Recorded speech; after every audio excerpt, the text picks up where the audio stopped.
Well, hello again, everybody. Welcome to another episode of the Weirdly Magical podcast. And I am Lou, or Louise Eddington, and I am an astrologer and writer who is right in the middle of writing her second book. And actually feeling good about it today. Now we've had the Leo new moon. It was a bit brutal leading up to that.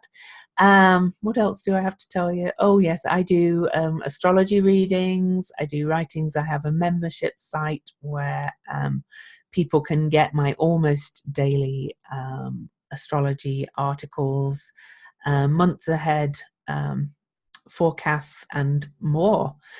Check that out. You can find a link to it on my website, louiseeddington.com. And I help you to live in deep self-awareness and acceptance. And I'm Jen. And yes, excited to be back. Now we're in August, moving ahead. I'm an Akashic guide and healer, soul mentor, numerologist, teacher, and creator of the Illuminating Journey cards. And I guide my clients and you to awaken your soul's choice so you can illuminate your wisdom, trust your knowing, and hear your guidance. And I offer Akashic readings, numerology card readings. I also have a group, a community, a membership, and just show up in different places. Me too. And we'll give you more links at the end of the podcast too, if you want to follow us. Before I look at the chart and mention what we're going to talk about today, I do want to thank everybody that left us reviews on iTunes. Written reviews especially, really help the podcast get noticed. So if you've never left us a review, please consider doing so. And we also have a Patreon for $3 a month. You can support our podcast, and we'll be introducing special patron-only content moving forward. And that's patreon.com/weirdly magical. And on each episode, we feature listener questions if we've had any, and we have a great one today. We'll talk about that after we look at the chart of the energies upcoming. Questions need to be emailed to weirdlymagicalpodcast@gmail.com, and one question will be chosen at random. We won't share any personal details on the podcast other than your first name, so email us your questions. And today we are looking at the energies of the full moon that takes place at 22 degrees and 24 minutes of Aquarius on August the 15th at 1:29 p.m. UK time. And what else was I going to say about that? We're going to talk about the energies leading up to it too, because we have a few things ahead of it or just before the full moon that are very relevant. And so we're going to dive into that. Now, the full moon, as I said, is at 22 degrees and 24 minutes. A full moon is an opposition. So we have the moon at 22-24 Aquarius and the sun at 22-24 degrees Leo. The full moon is conjunct Venus, almost exactly. The day before, we have what's called the Venus star point, which is when the sun and moon are, the sun and Venus are conjunct. We also have Mercury almost at the end of 4 degrees of Leo, which means Mercury will have left the shadow of his retrograde. Also, 4 days before Jupiter stations direct. And a little bit before as well, Uranus stations retrograde. On the 11th. On the 11th, same day as Jupiter, isn't it? Right. And this full moon is squaring Vesta in Taurus and also is in aspect to retrograde Eris in Aries. So there's quite a lot to talk about on there. There's a lot particularly of fire and air. So really think about the elemental energy of all this. You could also actually, Jen, would you agree, say that it's pretty much in square to Pallas Athena over in Libra as well, another air sign. Right. And Pallas and Eris will have just been opposite each other just before this.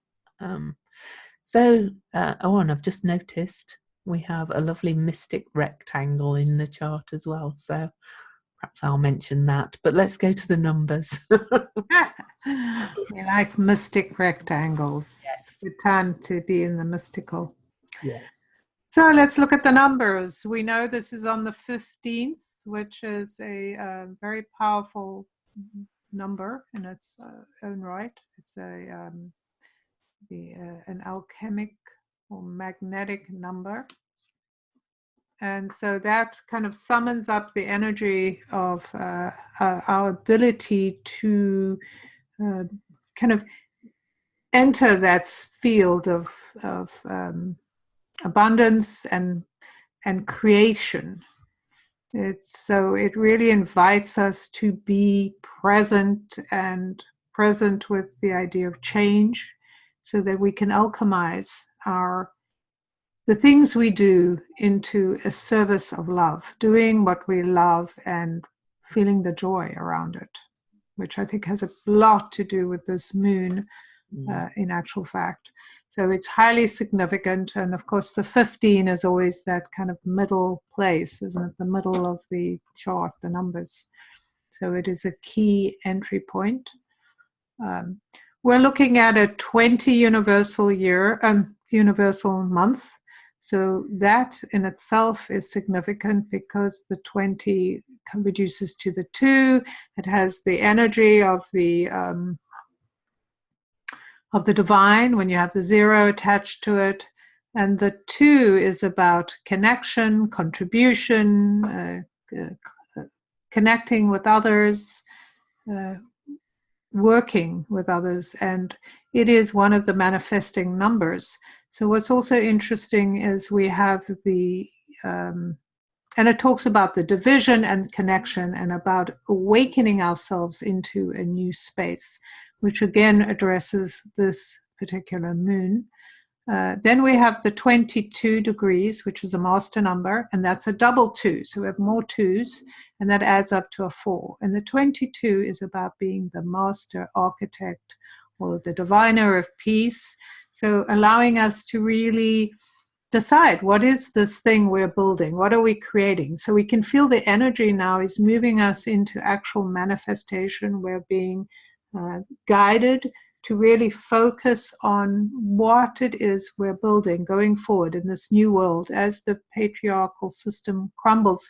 Even though everything hasn't crumbled, everything hasn't fallen apart, we still have to plan for what's coming next. We still need to take those steps, remembering that this year is a 12-year, which, universal year, 2 + 1 + 9, and that 12 is a 1 + 2, which equals 3. So it's that step-by-step process. So all of these numbers are kind of guiding us into this place of remembering that when something is ending, even before it's actually ended, we still have to not only plan and have these creative ideas, but also start to kind of lay the land or the ground out for where we're going. So the 22 invites that willingness to not only see ourselves as individuals and the collective of people working towards change, but also being willing to partner with others. This is a key part of the 2, is partnering. This month is about partnering, whether it's with the divine, with us and our businesses, with us and our divine purpose. We're very much being inspired by the divine purpose that we have, or that is kind of pushing us to go beyond where we've been, giving us the courage. So 22 is this number that invites us to make things happen. And then, of course, the 4 with the 2 and 2 gives the 4. That is very much a grounding, earthy number. So now we have the 2 and the 4. And then we also have an 8, not only is this an 8 months with August, but the actual universal date is a 26. So that's an 8. So 2, 4, 8, these are all the manifesting numbers. So we know that this new full moon is about manifesting. It's about making these things real. And when we're talking about manifesting, taking on leadership, being willing to have a bigger picture, and really doing the work, the detail, crossing the I's, connecting with people in the right way, having those right kinds of conversations so that we can actually get past our resentment and our stories about how people treated us and all of those kind of things, and going, well, I can live in the past, or I can have my muddled idea about the future because of what's happened, like, that kind of hoping things will happen, but thinking in the back of our minds that, oh, well, nothing's going to work out because it worked out the way it did before. So this is this idea of this fresh way of looking. Now we're being given this opportunity to design something new. So we have to take the responsibility of releasing old ideas or our resentment or suffering of the past, so we can really be present to do wonderful new things going forward. And just before I say something, I did want to say we forgot to do cards. We'll do those before the question at the end. Remind you again. But anyway, yes. Yeah, I wanted to mention the importance of that 22, because of course 22 degrees Capricorn is where Saturn and Pluto and everything, Ceres and the Sun are all going to meet in January of 2022. So more twos. So and we have not only the full moon at 22, we have Venus at 22 and Vesta at 22. So everything that Jen has said about these this 22 is so important. We also have Ceres at 2 degrees, and so there's more twos. Iris is at 24 degrees, and of course the full moon is at 22 degrees and 24 minutes. So it's just stock full of these numbers that Jen has talked about. But from an astrological perspective, when I look at this chart, what I find most interesting, first of all, there's a lot to it, of course, is that all this stellium in Leo is all opposing this moon over there in Aquarius. And of course, we're heading into the age of Aquarius. And under this moon, both Mercury and Venus, and no, not Mercury, Venus and Mars are under the beams of the sun. And when they're under the beams, that means that they're not visible from our naked eye, or even from a telescope, because the sun's light is blinding out the light of the planets. And in fact, the Venus is actually behind the sun on this from our perspective. Right. Yeah. So, and I think Mars is too. I'm not really hot on the astronomy. I need to do Gemini Brett's class one day, but but what it means to me is that Venus and Mars are our anima and animus, really, in our chart. They're the divine feminine and the divine masculine. We've all heard of, men are from women, men are from Mars, and women are from Venus, or whatever it's called. I don't totally subscribe with that completely, but they are male and female energies, and here they are. We can't see them. The sun is blocking that out, and it's all being pointed towards the moon in Aquarius at the other end. And Aquarius, to my mind, is one of the most androgynous signs. So it feels like it's just being really, everything's really being shifted into a different balance, if you like.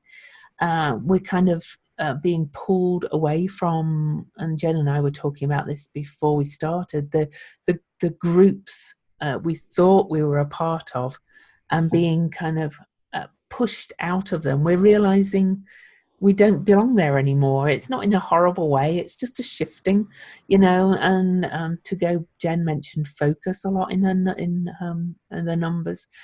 it's so you can detach. That's another very good Aquarius word, so that you can focus on all this new creation over there in Leo, because the sun rules Leo, and there's the sun really in the strongest position for that energy. And I was going to say for him, but the sun has been feminine in many in many cultures in the past. The sun is our core, our ego.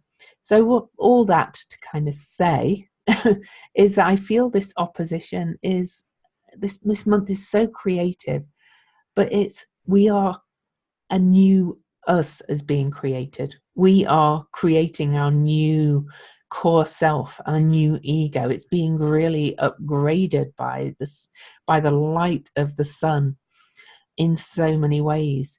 And Mercury's pretty close too, not far behind. Mercury's just out of his shadow, and he's going to be galloping at such a speed by this full moon that he's going to catch up with the sun soon as well.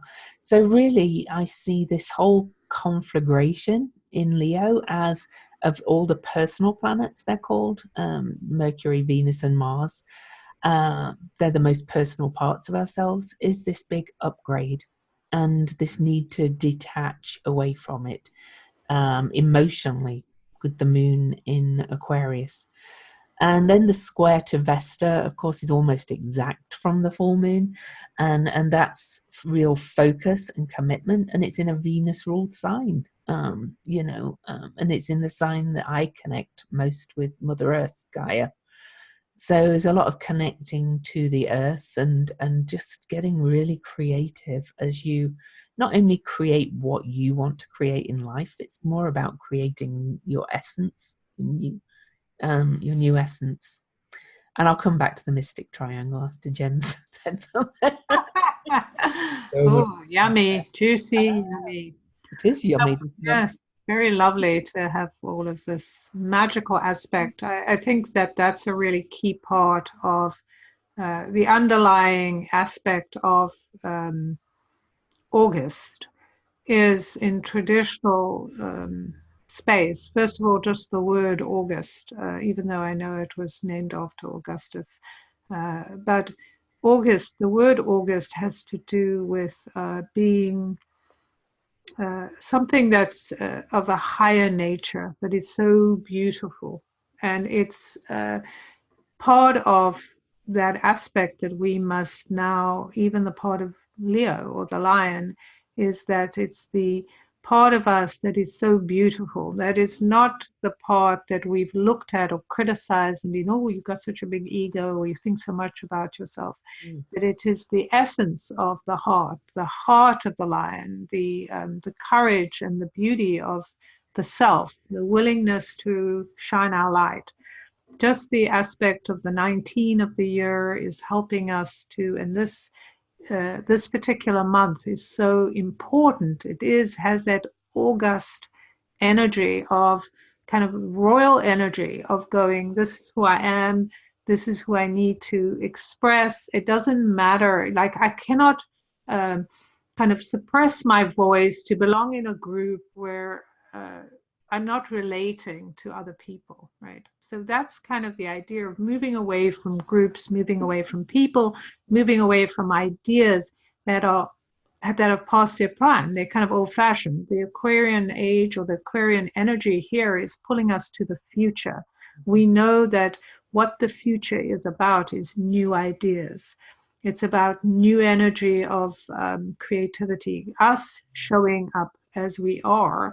So I think that's a very important aspect, that the truth of who we are, the heart and the courage of who we are, is being highlighted by the moon, which is kind of isolated by itself there, pointing at all this energy and creating this incredible like spotlight going, here you are, here's all your personality, here are all the factors that make you, divine in a human form that you need to now cultivate and own. And instead of using all your energy to kind of hang with people and be accepted, oh, will you like me? I'll just agree with you. Yes, let's all get along with one another. It's saying you don't need to subjugate yourself in order to get along. Like, this is the whole point, is be who you are, and then learn how to, and we all have to now learn how to connect with others and partner with others, even though we have our foibles. So instead of us not saying something, we say what we desire. We can try to say it kindly. And if, we're annoying someone or irritating them, instead of them shooting us down, it's like, I recognize that I don't want to hear this, or I don't want to do it. It's like, it's just changing boundaries. The two is about boundaries too. So it's very important to understand that our authority is more powerful, and who we are is more powerful if we understand we have boundaries. And so we can say, this is what I need, this is what I'd like, this is what I need for my relationships. And the people we meet, if they don't meet those things, they can leave or change, or we can change, or we can do more when we're in truth. This is about being in truth with ourselves. And I think that has a lot to do also with the idea of Vesta being so highlighted here, is that's also about truth. Vesta is about the flame of truth. It's about this idea, I have been such and such, I've shown up some way, but that's not really me, and I want to show who I really am. And I also want to mention that I didn't, is this month being a 20 month is so key. It's like a mini version of what's going to be happening next year, because it's the repetition, the 2020 and the 22, as you mentioned. It's like the 22 is so key because it's reinforcing the number of the 2020 year, and this idea of mastering our fear of creating our own lives and being of service. Like, we are more powerful in service or of service when we are true to ourselves and our divine mission. When we're trying to please other people, do what they're telling us to do, then we're going to be defocused. We're going to lose our sense of self, and then we lose our mission. So we've got to stay focused and go, okay, I don't need to do what other people are doing. And I think that's key to what you're talking about, Lou, that idea of the sun kind of putting its light on both Venus and Mars, so that the old way of us being in male and female or whatever is being discharged. And so a new energy can come through. And I think you were saying that the new energy of we recreating that, or reestablishing the truth of our nature and how that fits in and how that'll serve our purpose. And Jen mentioned boundaries, and that brought to mind the rulership of the moon, because it is a full moon, so it's the moon in Aquarius. And we mentioned that Uranus turned direct 4 days before this full moon, or will do, and at 6 degrees of Taurus in the Venus ruled sign. So he's reversing direction, and Uranus is very much about uniqueness and individuality as well. He's a bit of the rebel. He's like, I'm going to change things up, I'm going to do things differently. But the other the traditional ruler of Aquarius, of course, is Saturn, and he's in the sign of his rulership in Capricorn, enabling people to really create their own very strong boundaries and personal boundaries, and to kind of establish their own rules. So I don't want to talk about that lots, but it just came to mind. The mystic triangle I find really fascinating, because that's from all that Leo energy, really. I just wanted to clarify, I was just looking, isn't Uranus going into retrograde? No, he's already retrograde. He's coming out of retrograde?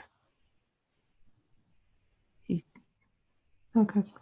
I don't know. No, he's just turning retrograde. Oh, he's turning retrograde. On the 11th.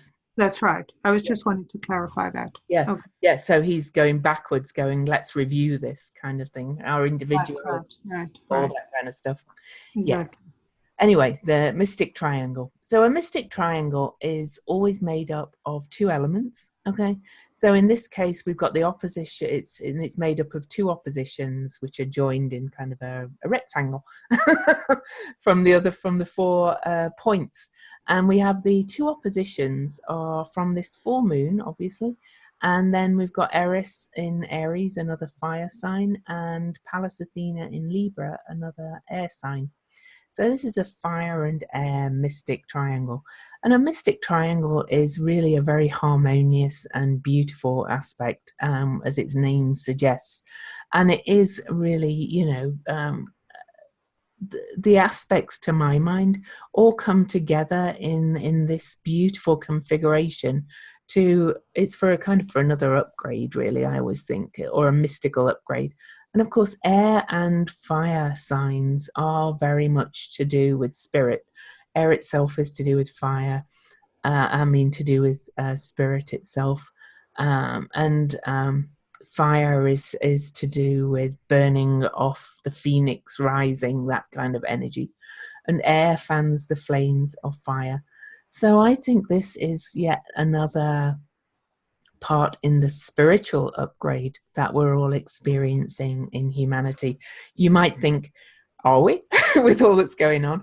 But I look at I'm a political animal, and I watch both debates, and I've never been the biggest fan, but I look at Marianne Williamson on the debate stage, and the concepts and language that she's introducing into the world of politics, it's like unheard of kind of thing. And she's actually getting attention and focus from it, So I don't care whether you support her or not. It's not that. It's about the energy that's coming into it. So, I see this leading up to this full moon. I see people are starting to burn off the old ways. They're going to go, well, and there's a lot of fighting about it, of course, online.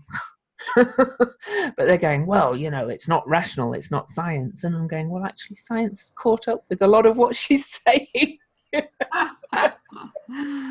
So yes, if you look for it, this spiritual upgrade is there. And what I mean by spiritual upgrade is nothing to do with religion. It's we've talked about it before. It's recognizing the connectedness of all. And knowing that we're all in it together, it doesn't mean you have to be a part of all these groups that you no longer feel a part of, but it's recognizing that everything we do affects the other person. So that mystic rectangle is really drawing that in, I think. And with the energy of Eris and Pallas Athena, it's got a bit of a disruptive kind of justice kind of energy. And Juno is up there in Leo, with all those Leo planets as well. And she is a lot to do with social justice, I find, in these mundane charts. The rights of the oppressed, women's rights, all that kind of stuff. Also, Aquarius, probably a lot to do with the immigrants too. So. Right, and I think Juno also has an aspect, a death aspect, which is also, makes sense in the terms of what needs to die. Mm-hmm. Allowing all of that which is no longer useful to die. Mm-hmm. It's recognizing what are the role of the system, the matriarchal system that is now beginning to emerge. And to me, the role of the matriarchal system is this kind of, in a sense, the Aquarian, even though it's not, it's like you said, whatever, right? Not doesn't really have a sex, but in terms of androgynous, but in terms of this idea of bringing new ideas, right? That's the role of the matriarchal system, is like, these things don't work, this works, we need to change things, we need to move things around, and not being afraid of that. There's very much this idea, this protesting that's coming through with each of these different females playing their own role, each of them different and yet supporting one another. That is essential, because while some people say, I was talking to a friend yesterday and she was like, oh, my son was in this protest and was so great, but they feel so disheartened because nobody sees it. And my response was, anyway, they had a picture in the paper. I was like, but you know, we mustn't discount the power of somebody seeing that picture and going, or somebody going past the protest, right? And feeling that sense, thank goodness people are doing something. So we're feeding into that energy. And so this is how this works. It isn't for the government or the oppressor who is now fighting, using that whole Saturn Pluto thing, fighting to stay alive and to enforce that people are afraid. So we have to work around the fear by recognizing fear is just one option. It's one room. It's one way of doing it. So if we don't take in the joy of, you know, and I know there's other aspects, but I see joy as all the emotions. But the actual joy of people standing up, like even though it may be painful and have consequences, being willing to stand up and go, you know, can't take this anymore. I'm going to use my voice in whatever way I can. And recognizing that we all must use our voices in our own ways. Some people will go to protest and hold our flag. Some people will write articles. Some of us are here to send loving energy of gratitude to those who are standing in the trenches. Like if we think about those people that are at the borders that are suffering so much, we can't get caught up in pity for them, because we can have compassion, but the truth is they are divine souls. That's their divine mission. They are taking the brunt of this stuff for us. So if we can support them with love, if we can support them, sending them a ball of energy of love and protection, they can feel that energy. I mean, they've done studies of people, if you say or think horrible things about a person next to you, that actually has an impact on their energy. So we know the reverse is also true. So there's so many ways we can help to keep that flame lit.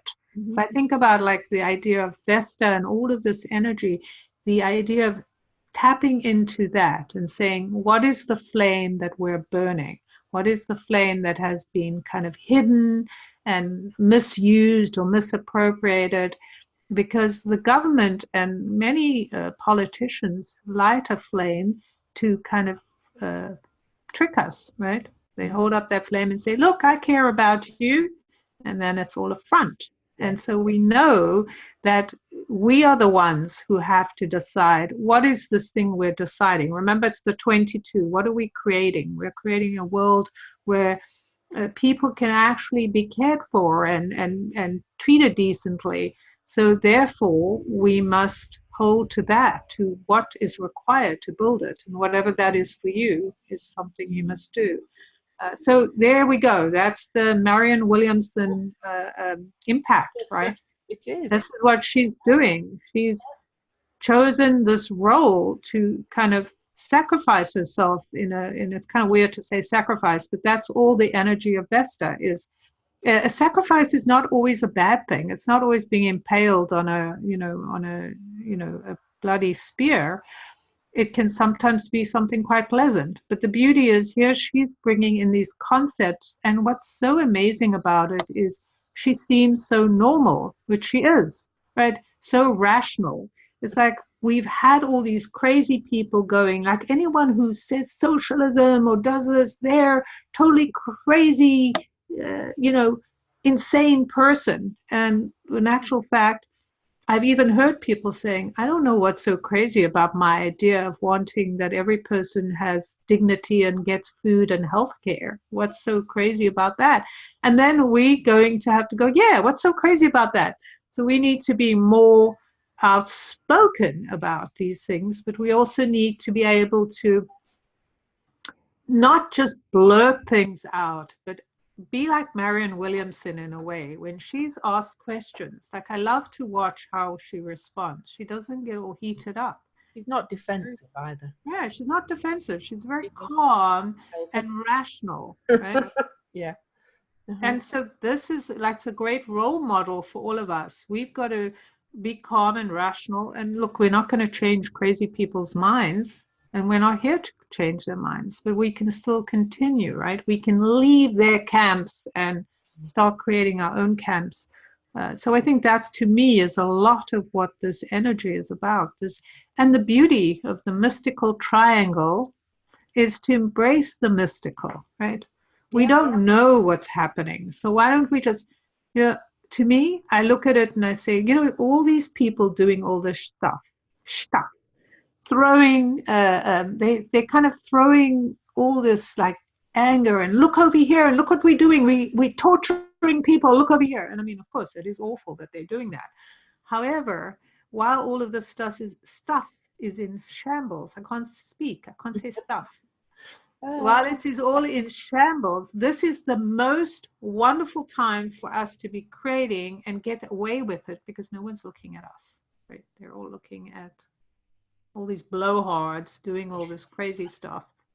So we can sneak past them and go, wow, I can do all this stuff. And then when by the time they realize what we're doing, we'll be on the other side and we'll have, you know, created things already. We've planted things. So Jen talked about using your voice, and as she said it, I was like, oh, we have a fire grand trine as well, from Mercury in Leo. Mercury in Leo to Chiron in Aries and to Ceres in Sagittarius. And that's a real healing message as well. And as I said before, Mercury will be out of his shadow at this point, I think just before the full moon, pretty much, I believe. And so, you know, Ceres is the great mother. She's in the sign of Sagittarius, which is truth and big vision. And then Jupiter has just turned direct in his own sign of Sagittarius, truth and big vision. So it's time to speak this vision. And I love how Jen said about how Marianne Williamson talks, because she just gives her vision. She doesn't, you know, if people criticize it, she doesn't really go on defensive, and which I think the left in politics has had a big problem with. Just coming from defense all the time, while the other side kind of have their shit together and just say what they believe. Whereas I think, you know, now kind of the more you know, and I'm going to say the more spiritual kind of lefty kind of thing, I don't think it's the parties at all, has to just be very clear, speak very clearly about their vision. I know another one that's doing it, if we want to talk in the debate, is actually that Andrew Yang. He's actually coming out with some very unique approaches and things, which is very Aquarius and very Uranus going backwards. And they're not politicians, so it's fantastic. Right. I haven't seen him speak now. I'll have to, because I don't watch the debate, so I'll have to go listen. But I think this is the truth. The truth here is we are on the cusp of a new truth, right? Mm-hmm. Not only will things be revealed from this full moon that are hidden secrets, right? Because we also have that Jupiter-Neptune thing going on, square, right? Where they're this idea of expanding and exposing or bringing the truth into the spiritual aspect, but also to the secrecy. So there is going to be things coming. Oh, there is. Yeah, there's going to be more revealed. Yeah. And as we talk about, it's like these people. What's so powerful about people like Marianne Williamson and this guy you're talking about, Young, is they're standing their ground. They're not buying into bullshit. That's the problem with these politicians, is they talk about stuff that they don't actually believe in. They're just mouthing words. So Yang called it a reality TV show. Right. How real is it? So that's the point, is we actually have to stand in what we believe in this divine energy that's flowing into us now. We're in a period where we're receiving all this energy, all of the magnetic counters, the Schumann register and all the other counters are all speeding up. Even apparently the poles are moving so quickly. So we know that's because our makeup is changing. And so we have an opportunity to go, I don't want that bullshit anymore. I sat under it. I took it. I believed all that stuff. I believed I was a terrible person and that I needed to suffer. And now I'm like, I'm done with that. Mm. So I'm done with old-fashioned religion. I'm done with people telling people that look a certain way, telling me what my truth is. And Yeah. we have to be able to go, I don't care about your truth, but we have to remember the implacability and the devotion and the dedication of Vesta and of people like Marianne Williamson, who are just focusing on what is it I want you to know, right? Yeah. Yeah. Instead of, oh, you said something terrible about me, now I'm going to defend myself. Yeah. So that just distracts everyone. Because if you go into, I mean, that's the tactic that like our president uses here in the US is, and I think a lot of these kind of so-called leaders, weak leaders, Mm-hmm. they use this tactic to distract people. They attack, right? They do. They And do. then what do? We go, oh, somebody's attacked me. Okay, I'm going to defend myself. But the best way to do it is to completely ignore what they said Mm-hmm. and just start talking about what it is. Oh, let me tell you about this situation. What do I want you to know? Right? And I did want to mention Eris again quickly because we seem to be on a bit of a roll with it. I love watching the debates, even though I scream at the TV. But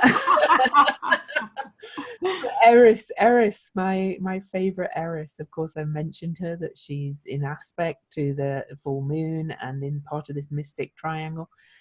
I've talked about her before as a puller down of the picket fence or revealer of the facade, and that just came to my mind when I said about Yang describing the whole show of the primaries as as a reality TV show. Oh, you'll have to find it, people, and just the clip of him. I'm sure it's on YouTube somewhere speaking. He didn't get loads of speaking time at the debate, but and I'm not suggesting he's my candidate or anything, but just these comments always strike me when they come in, and then I look at the astrology. I go, oh yeah. And I think that's really, sorry, did I interrupt you? I did just want to quickly mention that we looked at it a little bit before. Mars at 28 Leo is on the degree of the Great American Eclipse on August the 21st, 2017. So anytime that eclipse degree is triggered, especially like on a full moon or a lunation, it's probably going to bring something up from that time. You know, I probably know where that's going. I know what changed for me on that eclipse. So just think back to 2 years ago now, and think, you know, what's coming up now related to that. You know, there may be, because it's a full moon, there may be something you need to kind of eclipse out of your life. Talking of those groups. Well, what's very interesting about that is the numbers, like the 28, right, which makes a 10, and then the 17, which is the number of leaving a legacy, makes an 8. So it's pretty fascinating that you have this energy of Mars, which we traditionally think about as anger, but there isn't only anger in Mars. It's our libido, it's our passion, it's our drive. And it is our initiator, right? It's the way we initiate the flame. Mm-hmm. So in order to initiate that flame into what we desire, we have to be strategic. Mm-hmm. Just like these people we've been talking about, who've been extremely strategic. They know that they're probably not going to have a big platform right now, but they're using their moments, those seconds, to make a big impact. So they're initiating the fire. They're feeding a different kind of fire. They're moving us away from fear, because Mars in its shadow is very fearful, right? It's the anger, it's the striking back, it's having revenge. So thinking about this, and even Eris, I mean, she's the perfect example of how you can either determine her disruption as something wrong or as something absolutely right, because what she's doing is, as she's rolling in that ball, that apple, and she's putting the focus where the focus needs to go. It's exposing those who are so full of themselves that they can't stop thinking about themselves. Because nobody thought about her after she threw the apple in. No, right. she just threw it in, caused all the disruption, and off she went. It exposed the flaws of the people there, right? Of the situation. And she showed them the way they are. And I think this is all part of her journey now, is showing us these people who we are looking up to as leaders and expecting them to give us an example. They're showing us shitty examples. They're not being leaders in integrity. And that's another aspect of that eclipse, the Great American Eclipse, was that opportunity of finding our integrity. Because quite honestly, I'll be honest with you, even though I don't like the president we have now, if he woke up tomorrow and said, I've been a total asshole and I really want to, work with the people and help people to change, because we all have free will. At any moment we can change. We can let go of our baggage and go, look, I'm going to do this, and actually do it. I would be very happy. Oh, right? So would I. Or even if I discovered that all those other people that I don't talk to anymore were right, that he was really draining the swamp and everything's going to fall down, then fine. He's playing his part, as we've said many, many times before. Right. It does. Just because you don't particularly like him doesn't mean you can't see that it's all part of it.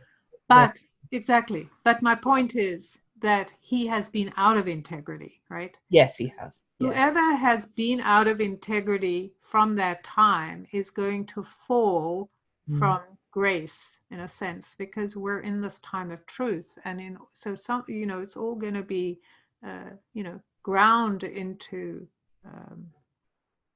A new energy. So all of those people, it may take a bit of time, but they're all going to kind of be reduced, because here's Eris. She's bringing in that ball. She's going to expose them, right? Yeah, and quite a lot of people, I think. We're all going to wait like this for the Jeffrey Epstein papers to be released, I think, at some point, and all those kind of things. So, okay, we're at about 50 minutes in, so let's do the cards. Do you want to do your card first? Sure. So the card that I picked is this one. Well, I mean, I didn't pick it. It came out. 15 Soul Portal. And for those of you who can't see it, it's a person in a cave. We see the back, and in front is this beautiful green water and these bubbles rising from a bowl. And in the background, there is this beautiful path going out of the cave with green, and there's a doorway and all kinds of things. The way I read it is, and I think it's very appropriate for what we've been talking about, is I see the bowl that's here as kind of the creative bowl of the person, right? They are kind of creating these bubbles from their ideas. What do they want to bring forward? What are the things they want to bring forward to not only benefit themselves or express the divine, but to be of service to the world. And on the 15th, we've got the 15th card on the 15th. Right, and that idea of bringing forth these creative, like igniting these energies that are meant to rise, the right timing, right, divine timing of what it is that's meant to rise up and be the thing that the person is going to work with. Right? And I would say it's a very green card for those that can't see it, and green is the color of Venus, and there we are on the Venus star point in there for the actual full moon as well. So I think Venus in esoteric astrology, by the way, everybody, is our higher self. It's the higher incarnation of Earth, because it's one closest to the sun. So I think we're being asked to create our higher selves personally. And allow that dream to come to fruition. Allow yourself to release the old baggage, the old stories about the past, and go forward. I did want to. It's not about work creating. No, but it is about letting it your true self. right, and being willing to be dedicated to this journey. Like, what is it I need to focus on and do? I did want to mention the one thing we didn't mention. Well, there's probably many things we didn't mention, but Venus and Mars conjunct apparently happens every 2 years, 3 degrees of Virgo. Oh yeah, they're all going to line up at the beginning of Virgo. 24th. We'll talk about that in the next one, probably, I think. All right, because we have an early new moon. So, look out for the podcast. Probably right after, we'll record it around the time of the full moon, because we have full moon right at the early degrees of Virgo. I mean, a new moon, sorry. And I forgot to mention as well about this Venus star point. Ariel Gutman is kind of written the Bible on Venus star points, and these, it's too complicated to really tell the whole thing, but this current Venus star point, Venus moves around the zodiac, okay, and has 5-pointed star, but this period of the Leo star was born during the period known as the Harmonic Convergence, August 1987. And that symbolized the start of a 25-year period that culminated in 2012, and probably inspired by the Mayan elders, she said. But she says the Leo star calls to spiritual seekers around the globe whose beliefs and practices brought forth the new age. So, in other words, it's doing what we've already said as well, but the Venus star point is adding to that energy, I would say. My card. Yes. Prince of Swords. That's mastery of creative and intuitive thinking.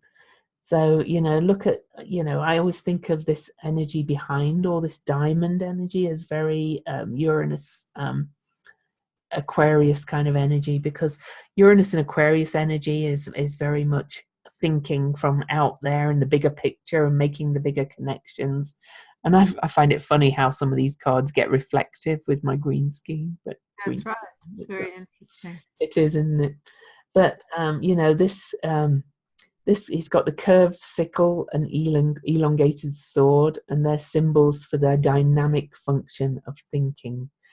And this is an expression really of the animus, but it's clear thinking to me as well. Creative, intuitive, just letting yourself think outside the box, not taking in anybody else's point of view, that kind of energy. And that's just the whole, I love August. It's about time we had a really exciting month personally, because I found July a little bit, nothing was awful, but it was kind of like a bit like trudging through turgid waters, I found, like in some respects. I even said that to the editor who I'm writing, who's editing the book I'm writing. Yes, that's very interesting. I mean, I think for me, July was kind of like taffy being stretched. It was all like the creative energy just being at the 0 point of nothing. So rebuilding that. So I can definitely feel the difference. What's interesting about August is as well, we have the energy of the light, right? This is Lammas, the light festivals, the first harvest, but it's also the midsummer energies coming through. It's the magical time where we're connecting to, and in this year, very highly connecting to kind of the impossible, what's beyond our imagination and our thought process. So this high energy of being able to tap into that creativity and truly fill in the aspects of our soul, so we can, manifest that. I have to say we could even have some little space discovery come out under definitely. kind of energy as well. Maybe another dwarf planet or something will be. Or maybe aliens landing. I'm Or still aliens, yeah. Why not? or some even hidden technology they've been working on that we don't know about. Any of those kind of things. Yeah. So we're going to have to rattle through the question quite quickly because I do have to collect my daughter. So we had a question from Deborah, and she said, we just had some dramatic weather here in New Orleans that coincided with an eclipse. She wrote that on July the 18th, right after the full moon eclipse. It occurred to me to look at dates of other major hurricanes in recent memory, and many of them are also coincided with an eclipse.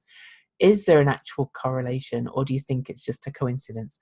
Are there other factors involved that would need to be present to affect the weather systems? It seems like there is something to it. It might make planning ahead a bit simpler. Well, I'm going to say she gives an example of Katrina was on an April the 24th full moon lunar eclipse too, or the day before. Harvey was 4 days after the big total solar eclipse in 2017. Sandy was quite a bit before the total solar eclipse, actually. So a couple of weeks before, at least. So not right on it. My answer is yes, the planets affect the weather systems and also movements of the Earth, like earthquakes and volcanoes and things like that.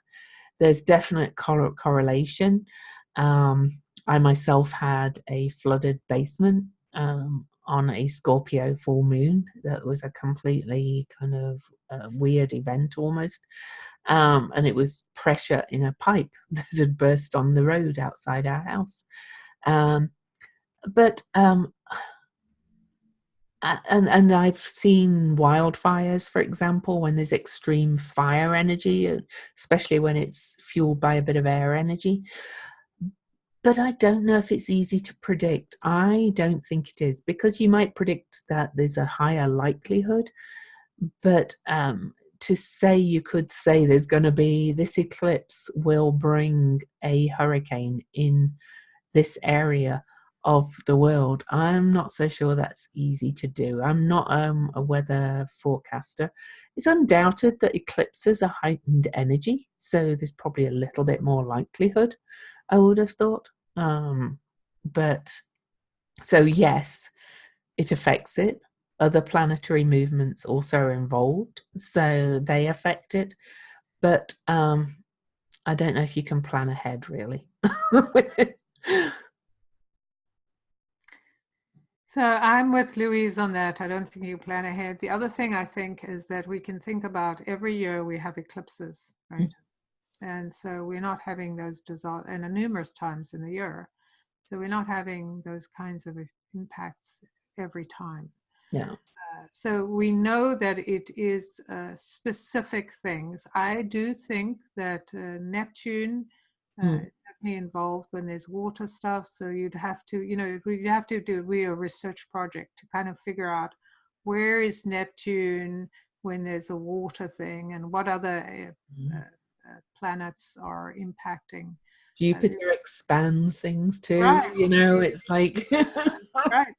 And we know, like in the instance of Uranus going, and this is true of Neptune, going in and out of retrograde, right?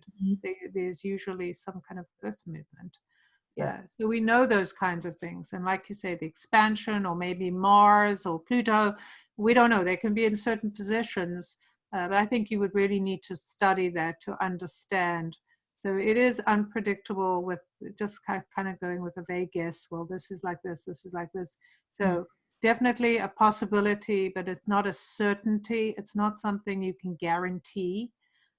But we do know that, I think more important, that it's the retrogrades that often will have a bigger impact. And maybe when a retrograde is happening, and also sign ingresses. Uranus, of course, when Uranus moved in when Uranus moved into Aries on that very day, there was the big tsunami in Japan that took out Fukushima. But nobody could have, I don't think anybody predicted it. In my daily writings, I've quite often said there's a higher likelihood of earthquakes, or there's a higher likelihood of floods or something, but it's Right. And there could be, for all we know, there could be some formula, but we don't know it because somebody would have to go and research and put all those different aspects in to say. there are a couple of astrologers that They are. yeah, there's a couple of astrologers that claim that they're kind of really accurate weather forecasting astrologers, but to be honest, the bits I've followed them, they're often not right as well as being right. So. Yeah, I think, like you say, it's an unpredictability. There's an unpredictability in any disaster because it's just like anything. 3 or 4 or 5 elements have to be in the right place for that to happen. Yeah, there's a lot of room for mistakes. So you can certainly understand that it's possible and prepare for that. But then you wouldn't even know where it would be, right? Exactly. Like Kerry's saying, like, oh, okay, there could be an earthquake or there could be a flood. But now, okay, there could be a flood anywhere in the world. So I guess my for Deborah herself, I guess, she said she lives in New Orleans, which, I've been there a couple of times, and it's extremely prone to flooding, and Katrina was obviously devastating. I guess maybe just in case, make sure your preparations are ready. Like if you live in California near the big fault, make sure your earthquake preparations are ready if there's a higher likelihood, but it's not really that you can fully prepare. So exactly, be prepared, but don't focus too much on it.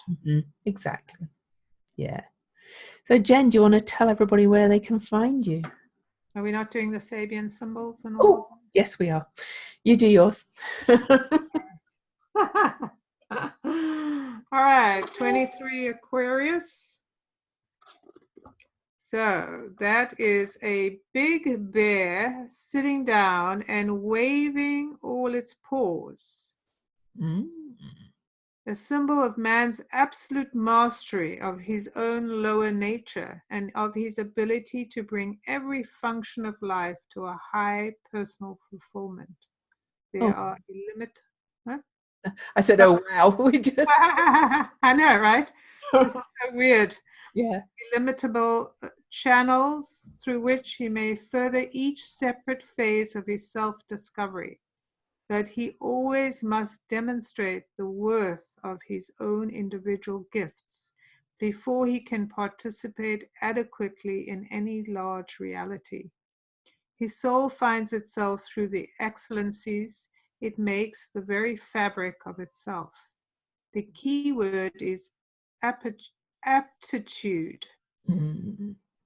So when it's positive, the degree is a consistent desire for genuinely significant experience and a willingness to dramatize the self's potential to any necessary extent. And when negative, frantic efforts to gain and hold attention. Oh, that's very apt. So the Chandra symbol is ancient runes carved at random on grey rocks. Learning ultimate things the hard way. You have to put yourself totally into every realm to experience it for yourself, with a zeal for empirical wisdom or the wild edge of the scientific method. The experimental test case is yourself, and you are out there all alone in vast, uncharted territory, just the way you like it. You've been granted the chance to prove things, to follow them out quite far, bearing a determined intelligence with karmically trained faculties of subtle perception. However, objectively speaking, this is an intensively arduous and relentless way to do it, without safeguards or precedents, relying upon the moment's edge. If you can be tirelessly strong, doing it this ruggedly will prove to be the only way to go if you wish to uncover future territory without imprinting bias or distortion upon it. You have to invent the wheel in yet another dimension. I love those last words. Oh, Yeah. That sounds like the mystical triangle. yeah. And we're being upgraded, into another dimension. You hear people talking about we're moving into this 5D world and all that. We just are. Right. Well, we don't know if it's a 5D world, but we certainly know we're changing, right? Yeah. That's just a label. Well, I guess it's sensing things instead of it all just being the touch, the scent, the physical senses. That's what they mean. Yeah. Right. Maybe. I mean, I think the key here is to be able to integrate that into your physical body. Mm. It's not about us going up with spirit. Oh no! Oh God, no! It's about bringing it down into us. Yeah. Mm-hmm. Yeah. Okay. How can everybody find you? All right. So they can find me on my website, jendushen.com. You can find my cards, the Illuminating Journey cards, at jendushen.com/illuminating journey cards. I have a monthly group, and that is also can be found on my website. So Pillow Salon. It's a memberships group. I also do write for Medium. I'm on Instagram and Facebook. You can find me in all those places under my name, Jen Dushen. You can Google me. And yeah, I have a group on Facebook, the Light Club of the Woo-Woo Weirdos of the World. Cool. And so I'm Louise Eddington. You can find me at louiseeddington.com. I am the author of one book and soon to be another one. The first book is Modern Astrology, and that's available on my website or on Amazon under my name. And if you've got my book, please leave me Amazon reviews, talking of reviews at the start. I also have a free Facebook group, Planetary Magic Cafe. I write for medium.com, but they only allow 3. I write for the membership on medium.com, and they only allow 3 free articles a month, and I write nearly every day. So if you want all my articles, I have a membership site that's also linked to on my website, louiseeddington.com. And for just $10 a year or $1 a month, you can just get my written articles and occasional live streams as well. But just Google my name. I'm on Instagram too. I've been having a lot of fun lately on Instagram. It took me a while to get to love the site, but I do now. But I probably spend most of the time on Facebook. So but welcome you wherever you find me. And please, for our podcast, if you enjoy us, leave us a review on iTunes, a written one preferably, not just the stars, but either will do. And send us your questions to weirdlymagicalpodcast@gmail.com, and you might be featured on one of the episodes. So for now, it's goodbye from Lou. And goodbye from Jen.